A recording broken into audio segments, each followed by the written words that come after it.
difícil partir de cómo explicar el origen de esta ley, puesto que es un origen que es un poco difuso. En términos constitucionales, la Ley de Seguridad Interior del Estado se origina con la Constitución de 1833, puesto que en esta Constitución, de carácter autoritario, incluso rozando lo dictatorial, se incluyen una serie de facultades del presidente de la República en las que él puede, de alguna u otra manera, cuando hay una situación de excepción, señala la Constitución, y una irregularidad en la seguridad interior del Estado, aplicar derechos y facultades del presidente de la República para aminorar el costo y el control de lo que ocurría en una situación particular. La aplicación que tuvo en la Constitución de 1833 fue sumamente reducida, puesto que por el contexto político de vida, donde no solamente no era necesario aplicar en verdad una ley consagrada constitucionalmente, esa es la idea de la Constitución de 1833, puesto que había una seguridad, dado el régimen político autoritario, bipartidista entre conservadores y liberales, muy aminorado los liberales en su participación política, por lo tanto no tuvo una gran aplicación. Posteriormente, en 1971, se aplica una reforma constitucional que pretende un poco, de alguna manera, liberalizar el régimen constitucional de aquel momento. Y en ese mismo sentido es que se suprime de la Constitución aquellas facultades que yo les mencionaba al presidente de la República. Era exclusiva el presidente de la República poder, de alguna u otra manera, disminuir la protesta o cualquier iniciativa de huelga, como parece señalada. Tanto no solamente dice relación con fines políticos, sino que también con aquella iniciativa de protesta laboral. En 1971, como les decía, eso se elimina.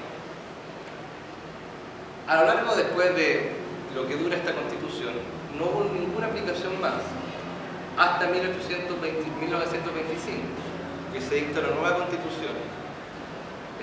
Una Constitución en la cual uno puede dar muchas votaciones, tanto positivas como negativas. Se separa la Iglesia del Estado, puede decir eso es favorable, sin embargo, se incluyen en la Constitución, particularmente en el capítulo 8 en ese entonces, donde estaban consagrados los derechos fundamentales, la prohibición de aquellos grupos políticos, sociales, que puedan atentar contra el régimen democrático republicano de ese entonces. Esta ley, esta norma de la Constitución, cuando entró en vigencia no tuvo gran aplicación, puesto con cuestionamientos internacionales. Kelsen, que es uno de los grandes juristas en derecho, que habla del derecho, que piensa el derecho y la filosofía del derecho, un alemán, hizo expresamente en una revista y señaló que la Constitución de 1925 es sumamente dictatorial, una Constitución hiperpresidencialista, y por lo demás no se podía, por tanto, pertenecer al presidente de la República tantas facultades de represión por las protestas sociales. El régimen constitucional de 1925 en adelante fue un régimen que se puede denominar como un régimen democrático, en el sentido de que amplió los derechos de participación política y civilización, es decir, más gente participó dentro de la política formal, se ampliaron los cargos públicos, de burocracia y administración política. Por lo tanto, también hubo una democratización de los partidos políticos, es decir, más partidos políticos se fueron formando, y no estaba el binomio liberal, conservador, sino que se fueron formando otros partidos políticos. En 1912 el Partido Comunista, en 1933, si no me equivoco, el Partido Socialista, y así también otros partidos que pudieron ir dándole forma de izquierda al régimen político partidista, es decir, se acaba el binomio liberal-conservador. Durante este régimen constitucional de 1925 en adelante, se amplían los derechos de sufragio y participación política. Vemos nosotros también en los gobiernos radicales, particularmente en el último gobierno de González Videla, una ampliación de los derechos políticos de la mujer, que pueda participar, es decir, en los procesos eleccionarios municipales. Posteriormente, esto se amplía con Carlos Ibáñez del Campo también a que la mujer tenga derecho a sufragar en las elecciones presidenciales. Y Y es en este periodo donde ya uno ve el origen un poco más determinado y más claro de la Ley de Seguridad Interior del Estado. En 1946, por iniciativa del presidente Gabriel González Videla, en ese entonces, en el radical, y por el apoyo de los parlamentarios de su misma bancada y del Partido Socialista, liberales, conservadores de ese tiempo, se crea la Ley Permanente de la Defensa de la Democracia, también llamada Ley Maldita. Esta ley que consagraba era la prohibición del Partido Comunista en participar en cualquier proceso eleccionario. Lo borraba en el registro electoral y lo excluía de cualquier participación social. Por tanto, hubo mucha persecución, no solo política, sino que laboral, se echaron de los puestos, no solo públicos, sino que también privados, hubo exclusión. Y de aquí, lo que señalaba como motivo o como argumento era que se le hacían un daño a la democracia liberal y al régimen constitucional de ese entonces. Aquí uno ve el origen motivacional de la Ley de Seguridad Interior del Estado.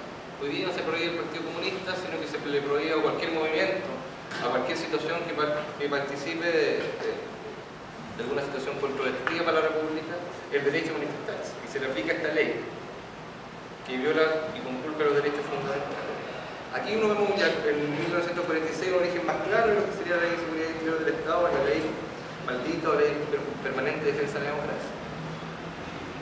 Posteriormente, el Partido Comunista, con el gobierno de Carlos Ibáñez del Campo, en su último año, vuelve, se legaliza y vuelve a participar, por tanto, en política. Por lo tanto, hay un aminoramiento de las causas de la Ley de Defensa de la Democracia. Ahora bien, en el último periodo, dado lo que consagraba la Constitución del 80, introducen en la misma Carta Constitucional distintas normas y principios que limitaban la participación política democrática de distintos sectores, tanto sociales como políticos. Por ejemplo, en la Carta originaria de 1980 se señalaba en el artículo 8 lo siguiente: todo acto de persona o grupo destinado a propagar doctrinas que atenten contra la familia, propugnen la violencia o una concepción de sociedad y del Estado o del origen jurídico de carácter totalitario, fundada en la lucha de clases, es ilícito y contrario al ordenamiento de la institucionalidad de la República. Lo que señalaba este artículo, el inciso primero del artículo 8, finalmente era la prohibición de los partidos de origen doctrinario marxista, como el Partido Socialista, el Partido Comunista y otros partidos de ese entonces, a participar de cualquier acto político, por el solo hecho de tener aquel origen en su idea. Esta norma, cuando volvemos a la República Democrática, en 1990, no cursa, puesto que se introducen 54 reformas constitucionales a la Constitución del 80. Posteriormente, en 2005, se introdujeron 54 reformas. Esta es la Constitución que posee más reformas en la historia jurídica de nuestro país. Sin embargo, aún mantiene su esencia neoliberal. Entonces, este artículo, los partidos de la concertación lo eliminan, puesto que si estábamos en un régimen democrático, cualquier persona y cualquier manifestación ideológica y de pensamiento podía participar dentro del concierto de los partidos políticos y de la igualdad ante la ley. Había una contraposición de principios. Sin embargo, a mi juicio ocurre algo mucho peor, puesto que se saca de la Constitución el artículo 8, que prohibía explícitamente aquellos partidos políticos y movimientos sociales y todo acto de personas que se pudiera interpretar como de origen clasista o que propugnara la lucha de clase. Sin embargo, se introduce en el artículo 19, número 15 de la Constitución. El artículo 19 señala todo lo que son los derechos fundamentales o derechos humanos que participan dentro de nuestra República, es decir, que uno puede ejercer. No obstante, no son los únicos derechos que tiene nuestra Constitución, puesto que a través del artículo 5, inciso 2, señala que también se incorporan al régimen jurídico y al país todas aquellas normas y tratados internacionales que versan sobre derechos humanos. Es decir, los derechos de los ciudadanos que de Chile, no son solamente los que están en el artículo 19, sino que todos aquellos que también se incorporan a los tratados que ha aceptado Chile a través del artículo 190. Pero en este artículo 19, número 15, se señala en su inciso 3 que los partidos políticos no podrán intervenir en actividades ajenas a las que les son propias y tener privilegio alguno del monopolio. En el inciso siguiente dice: la Constitución política garantiza el pluralismo político. Son inconstitucionales los partidos, movimientos u otra forma de organización cuyos objetivos, actos o conductas no respeten el principio básico del régimen constitucional y democrático y procuren el establecimiento de un sistema totalitario, como asimismo aquellos que hagan uso de la violencia, la propugnen o inciten a ella como método de acción política. Le corresponderá al Tribunal Constitucional declarar la inconstitucionalidad de aquellos partidos como movimientos. Es decir, se extrae el artículo número 8 de la Constitución originaria de 1980 y 1080. Sin embargo, se incorpora algo a mi juicio peor, que es que en el artículo 19, donde están consagrados los derechos fundamentales, en su numeral 15, se incorporan normas de carácter prohibitivo contra la democracia y contra la igualdad de participación, no solo en la actividad política, sino que en cualquier actividad ciudadana que pueda considerarse o interpretarse como contraria al régimen democrático y republicano. Aquí se le señala que la facultad de interpretar si un acto es de carácter totalitario o propugna la violencia le corresponderá al Tribunal Constitucional. Esta norma no es particular de Chile, se ha incorporado también en muchas otras constituciones de Latinoamérica y, por cierto, de Europa. ¿Cuándo ocurrió esto?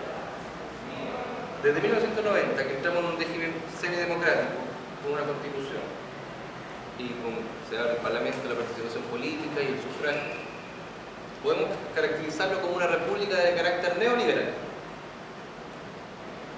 Primero, porque posee en ella algunas normas de carácter neofascista como esta. O sea, la prohibición democrática por el hecho de tener algún pensamiento o algo que interprete una institución de la República como violenta. Y además porque prohíbe la participación de aquellos dirigentes gremiales, sindicales y de diversos sectores en la participación política formal e institucional, lo cual es sumamente sesgado y sumamente también restringido. Sin embargo, esto no es solamente de Chile, como les decía, sino que en el concierto mundial se han incorporado en las constituciones y se han hecho y desarrollado leyes con este mismo cariz. Particularmente esto ha ocurrido en términos mundiales a partir del 2001, por lo que fue el atentado a las Torres Gemelas. Todos los países del mundo empezaron a propugnar por sobre la democracia, por sobre la participación libre e igualitaria, la doctrina de la seguridad nacional. ¿Qué es la doctrina que más conculca los derechos? Porque en el fondo te dice, existe un Estado de Derecho, donde tú puedes participar libremente, y te hacen que te cumplís todo el cuento de que vivimos en una república democrática, con derecho a igualdad y libertad. Sin embargo, te dicen, mire guachito, sin embargo existe un límite. Cuando usted incurre actos que interpretamos constitucionalmente de violencia o ajenos y contrarios al Estado de Derecho y la política institucional, tendrá prohibiciones y no podrá manifestar. A lo largo de estos últimos 10 años, a través de distintas normas y particularmente inclusiones en la Constitución, que supone que la Constitución guía en la hoja de ruta de todas las demás leyes que se van creando a través del Parlamento, se han incorporado distintas leyes prohibidas como esta. Ya vemos en España, por atentados terroristas, el Parlamento los calificó como interesantes para la República y por lo tanto se deben incorporar a la Constitución. Por lo tanto, seguimos viviendo este periodo de los últimos 10 años donde la doctrina principal en términos mundiales es la doctrina de la seguridad nacional. No estamos viviendo un desarrollo democrático en el mundo donde se pueda participar y cambiar de régimen. Estamos viviendo un periodo donde puede decir, no, puede haber alternancia efectiva del poder. Y alternancia significativa no significa, o sea, perdón, no se traduce en que pueda participar uno u otro partido político dentro del mismo binomio liberal, sino que también participen los sectores por otro nivel. Eso se ha postergado por el objetivo de que puedan participar, o sea, por el objetivo de la seguridad nacional, de que lo más importante para nosotros es mantener el statu quo y después poder ir de vuelta. Sin duda que esto uno lo interpreta como normas, principios constitucionales, principios y valores jurídicos solamente neofascistas. Yo no pensaba que no existía. Sin embargo, aún siguen participando. Y finalmente, yo les quisiera decir que la Ley de Seguridad Interior del Estado no es solo la única ley, la única institución jurídica y política que limite la participación real y democrática de distintos sectores por cualquier manifestación de ideas, sino que existen otras instituciones. Veíamos aquí el artículo 19, número 15. Y además, dentro de la misma Constitución, se establece un órgano de seguridad nacional, donde participa dentro del presidente de la República y los distintos regentes de las Fuerzas Armadas. Es como un organismo sumamente poco democrático. Y yo creo que nuestra principal lucha, si queremos avanzar desde lo reivindicativo a lo social, es democratizar la República. Y para eso es exigir que este organismo de seguridad nacional, que lo puede llamar el Ejecutivo, su regalada gana, cuando vea que existe una excepción, donde participan aún aquellos que hace 20 años atrás nos reprimieron y mataron gente, exigir que se vayan, que no cuenta con la Constitución democrática. Esta Constitución, que posee más de 88 reformas, es aún una Constitución que posee un germen neoliberal, que reprime y restringe los derechos fundamentales. ¿Y esto por qué ocurre? Porque aún posee instituciones como las que le hemos señalado. Instituciones que si no se extraen de raíz, jamás vamos a poder desarrollarnos como una república. Finalmente, citar un poema, un verso de un poema, de Alberto Carrizo, en un poema que se llama Los Andenes de la Memoria, dedicado a la matanza de Santa María de Iquique, muy ad hoc, por lo que es la Ley de Seguridad Interior del Estado, puesto que se le reprimía por el derecho a mejores salarios y también porque creían que era la seguridad nacional.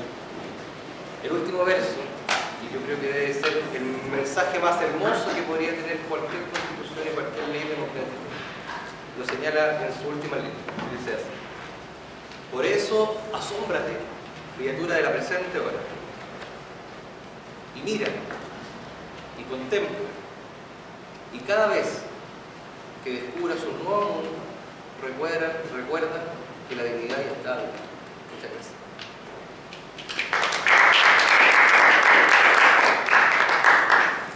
Ya, para seguir con la presentación, hemos visto que el contexto de la Ley de Seguridad del Estado, por cierto, no corresponde exclusivamente o a una dictadura o a un gobierno sumamente autoritario. Lo que ha demostrado Juan Pablo es que la Ley de Seguridad del Estado, con el nombre que sea, con otro nombre o con distintos matices, ha estado presente en toda la historia republicana del país.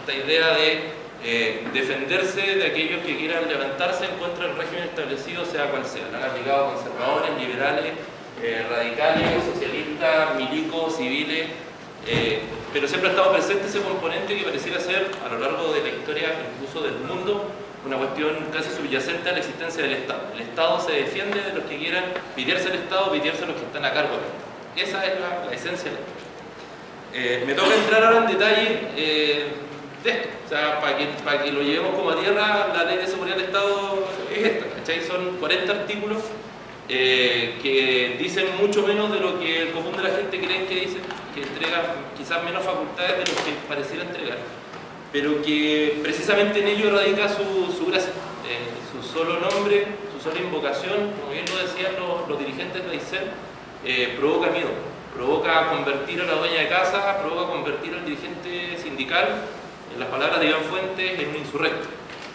Entonces la idea es ahora pasar como a desentrañar qué significa la ley de seguridad del Estado, por qué es profundamente antidemocrática y por qué es única en su tipo. Es una ley bastante especial, vamos a ver ya por qué.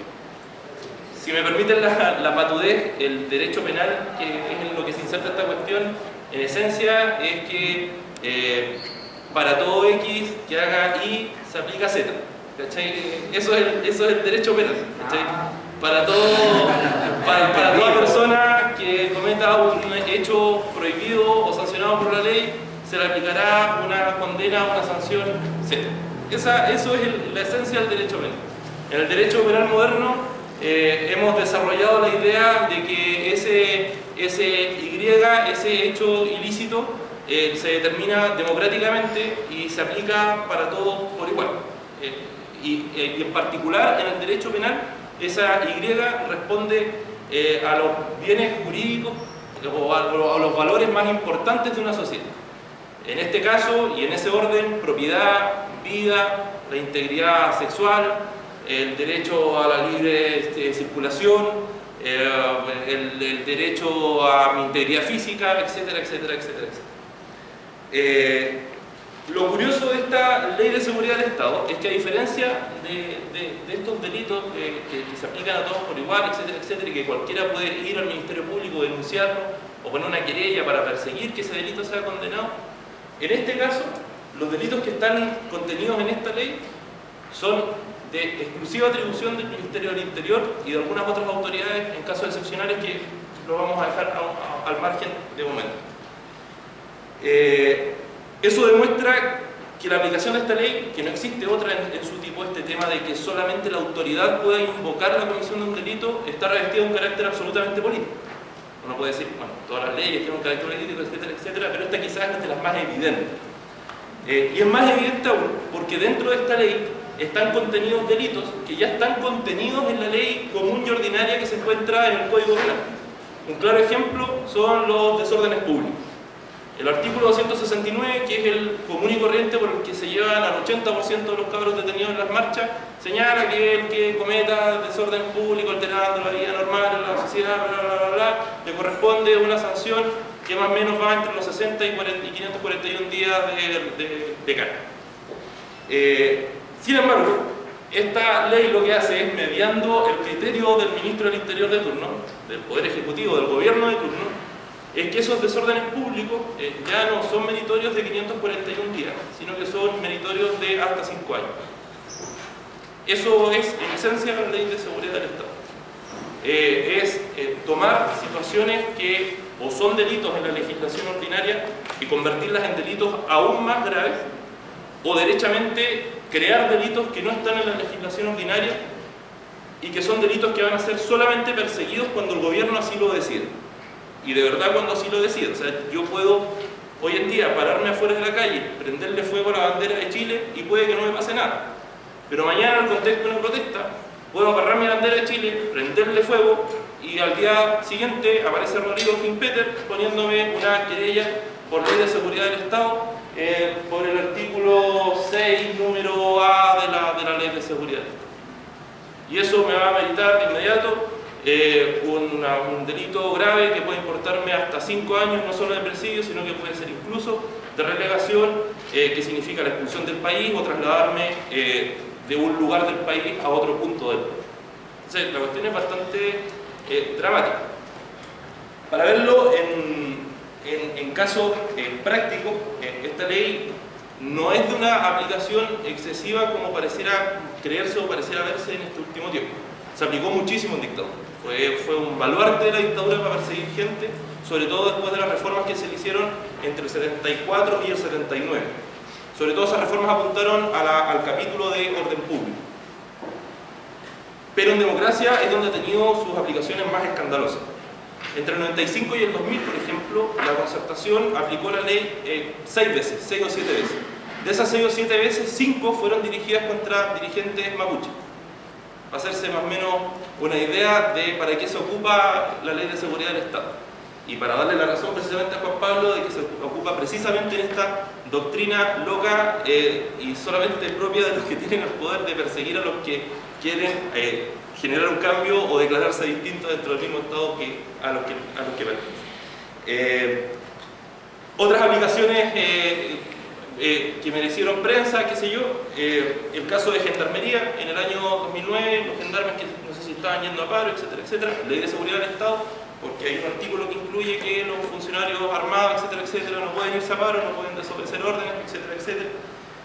El caso muy comentado de Matus por el libro negro de la justicia chilena, que es un artículo que se derogó hace un tiempo, pero que incluía dentro de la Ley de Seguridad del Estado el delito de difamar la honra de determinadas autoridades. Bueno, el libro negro de la justicia chilena difamaba un buen par de autoridades, se fue de la Ley de Seguridad del Estado, tuvo que arrancar del país el autor del libro, etcétera, etcétera.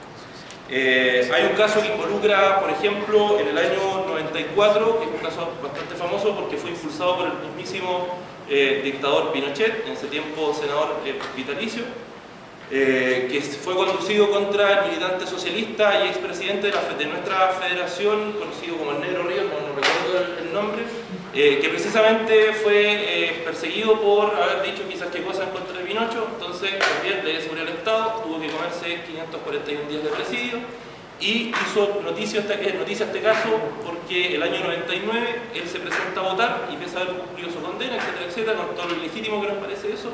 Se le niega el derecho a voto porque además la Ley de Seguridad del Estado, como considera que estos delitos son políticos y estas personas que cometen estos delitos son enemigos del Estado, pierden sus derechos como ciudadanos, que significa, por ejemplo, votar y ser elegidos. Esa es más o menos la lógica de aplicación de la Ley de Seguridad del Estado. Hubo otro caso muy interesante, un general del ejército que estimó que se le había difamado porque se hizo público en un diario de circulación nacional que estaba sometido a investigación, etcétera, etcétera. Durante el gobierno actual, durante el gobierno de Piñera, la verdad es que en términos proporcionales el uso ha sido bastante abusivo. En términos de cantidad, se aplicó, no sé si finalmente eso terminó en algo, pero se anunció, se aplicó en Magallanes, se anunció, se aplicó para la quema de un bus del Transantiago, creo que 2 veces para 2 quemas de un bus del Transantiago, se aplicó para el paro de colectiveros y se aplicó ahora o se invocó más bien para el conflicto en Aysén. ¿A qué puerto hay que llegar con esto? ¿Qué no es la Ley de Seguridad del Estado? La Ley de Seguridad del Estado no entrega facultades ni para que salgan los milicos a la calle, ni para que se establezcan poderes de facto, ni mucho menos. Tampoco la Ley de Seguridad del Estado entrega facultades para que la persecución de los delitos sea más rápida. No significa que por invocar la Ley de Seguridad del Estado, los fiscales y las policías tuvieron permiso para partir corriendo a Aysén a agarrar detenido al que se les cruzó por el frente. Tampoco significa que, como ha salido en algunas notas de prensa, tampoco significa que los jueces van a dictar más rápido la sentencia. Simplemente significa que el gobierno de turno estimó que determinados delitos mágicamente constituían un atentado, en este caso contra el orden público, y que por tanto merecían una pena mayor.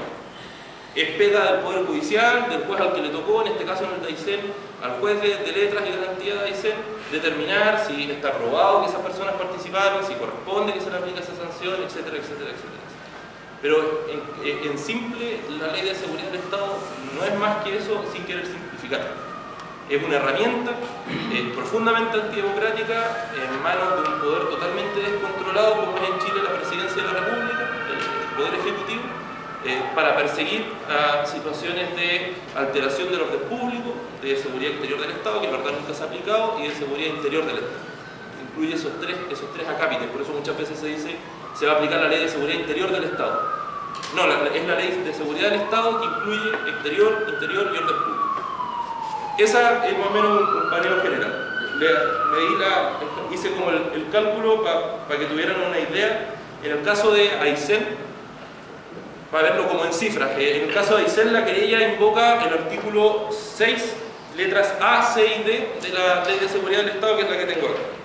El artículo 6, letra A, es los que provocaren desórdenes o cualquier otro acto de violencia destinado a alterar la tranquilidad pública. El artículo C, los que inciten, promuevan o fomenten, o de hecho y por cualquier medio destruyen, introducen, paralicen, interrumpan o dañen instalaciones, los medios de elementos empleados por el funcionamiento de servicios públicos, utilidad pública, actividad industrial, el que se tome la calle, la corte, el que se pite un bus, etcétera, etcétera. Letra D, los que inciten, promuevan o fomenten o de hecho y por cualquier medio destruyen y utilicen y impidan libre acceso a puentes, calles, caminos u otros bienes de uso público semejantes.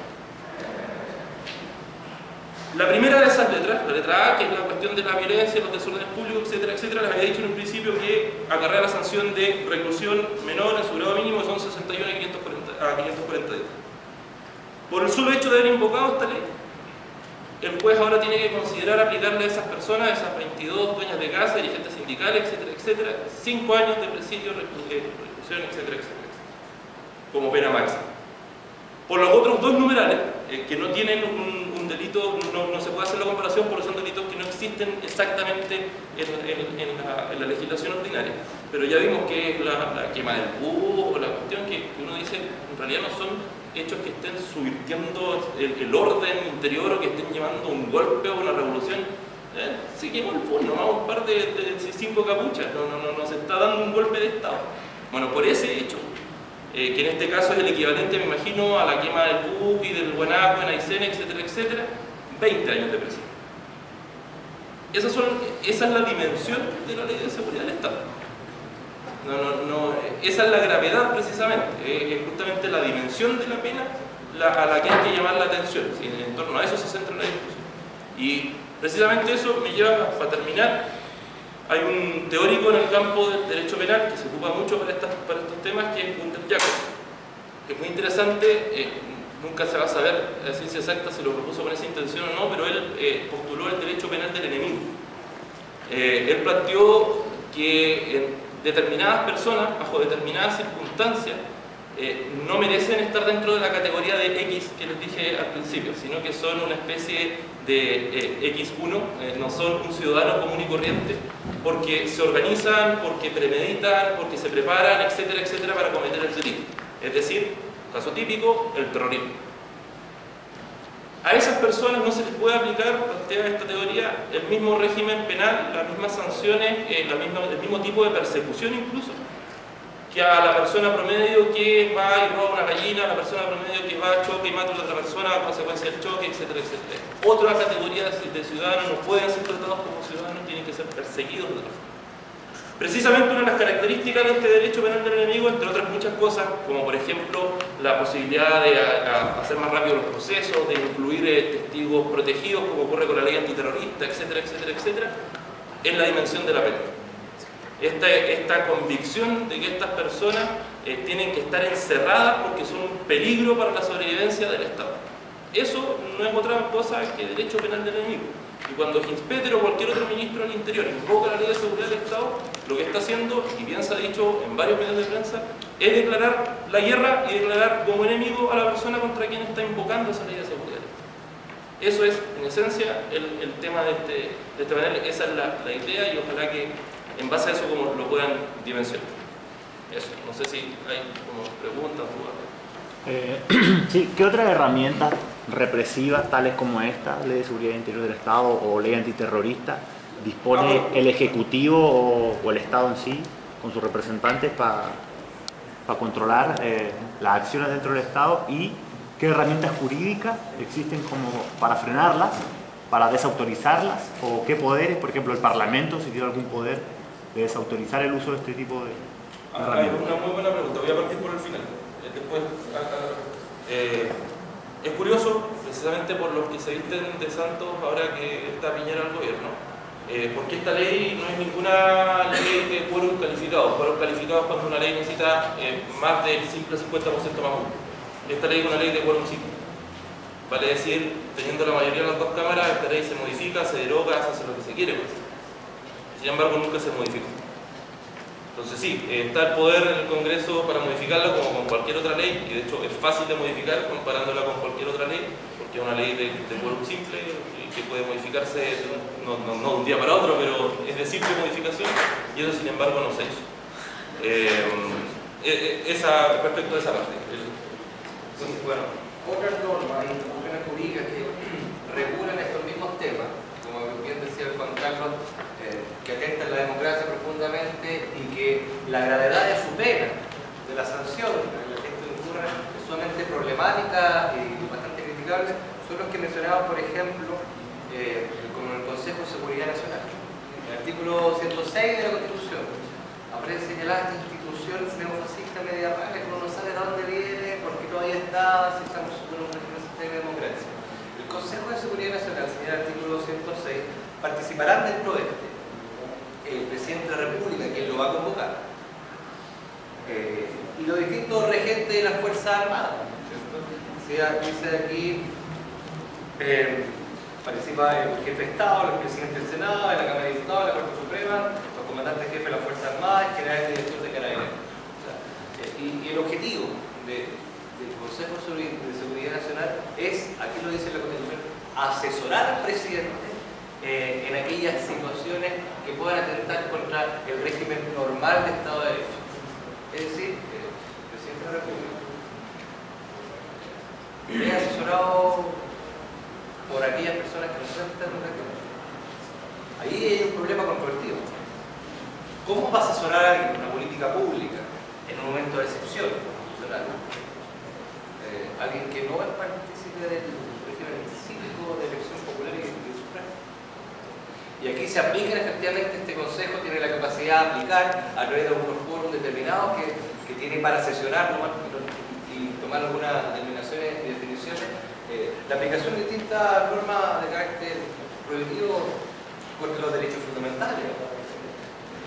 En cuanto a la Ley de Seguridad Interior del Estado, hace un poco más de una semana y media más o menos, la OIT, nuevamente, después que ya lo hizo durante 20 años con la concertación del gobierno, lo hizo también el año 2005, una cuestión paradigmática contra los camioneros, cuando Ricardo Lagos la aplicó, y la hizo ahora hace una semana y media, le dijo al gobierno de Chile que esa es una ley que está en contra de absolutamente todas las normas internacionales de derechos humanos, y no solamente de derechos humanos, sino que también esta ley, el alcance de esta ley puede incluso prohibir el derecho a voto, es decir, no solamente derechos fundamentales de participación política o de índole partidaria, social, sino que también de índole laboral. Y le dijo que esta ley tiene que sacarla del régimen republicano.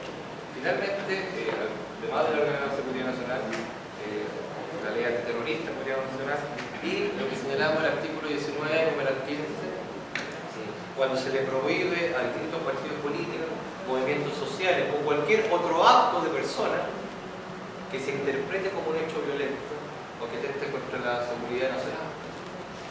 Solo va a hacer una distinción antes de otra pregunta.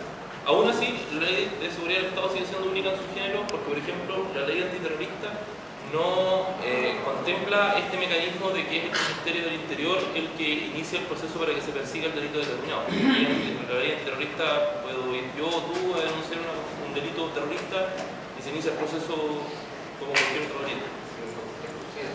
Esta facultad exclusiva. Pero, haciendo abuso de mi palabra, también hay otros mecanismos, por ejemplo, los que vimos en el tiempo de catástrofe del terremoto en Conce, que quizás se pueden utilizar en desórdenes sociales, ¿o me equivoco? Perdón, por no saber, claro, es que son excepcionales precisamente, sí. Son estados de excepción constitucional, hay una cartilla de estados de excepción constitucional reconocidos por la propia Constitución, son no sé si 4 o 5, que señalan que en esas situaciones decretadas de determinada forma, con o sin aprobación del Congreso, efectivamente se pueden restringir algunas de las garantías que todas las personas en Chile tenemos en el artículo 19 de la Constitución, en aras de determinadas situaciones, catástrofe, invasión, guerra civil, etcétera, etcétera.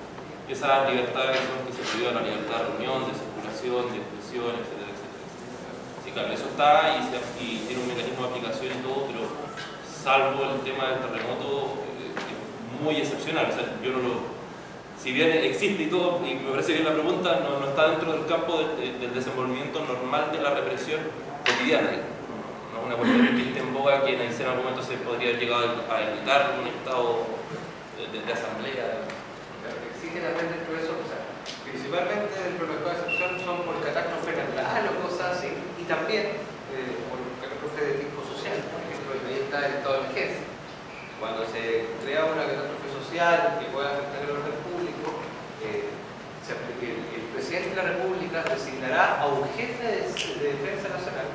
Y este jefe de defensa nacional tendrá como de las facultades exclusivas del Ministerio del Interior de poder aplicar algún tipo de sanciones, y ahí sí se puede, por ejemplo, sacar algún tipo de... ¿Había otra? acá me estoy yendo un poco del tema, pero que me causó curiosidad respecto a la ley. ¿Cuál fue la ley que se le aplicó a la jueza Tala? No, lo de la jueza Tala fue una sentencia en un contexto de juicio de familia por la admisión de sus hijos, Sí. en la que finalmente la Corte Suprema, el tribunal más alto del país, estimó que ella, por ser lesbiana, no era garante para ser buena madre o para... Y pero también la echaron del juez, o sea, sí, pero no hay una ley que lo respalde. Hasta hace poco. O sea, sí. Le declararon que era contrario a los derechos fundamentales Lo de la sentencia de la Corte Suprema. Es curioso como dice Juan Carlos. Ella estuvo a favor en su juicio ante la Corte de Apelaciones durante todo el proceso. Y fue la Corte Suprema, la última instancia, la que declaró que ella no podía tener la excepción de su hijo. Sí, más preguntas.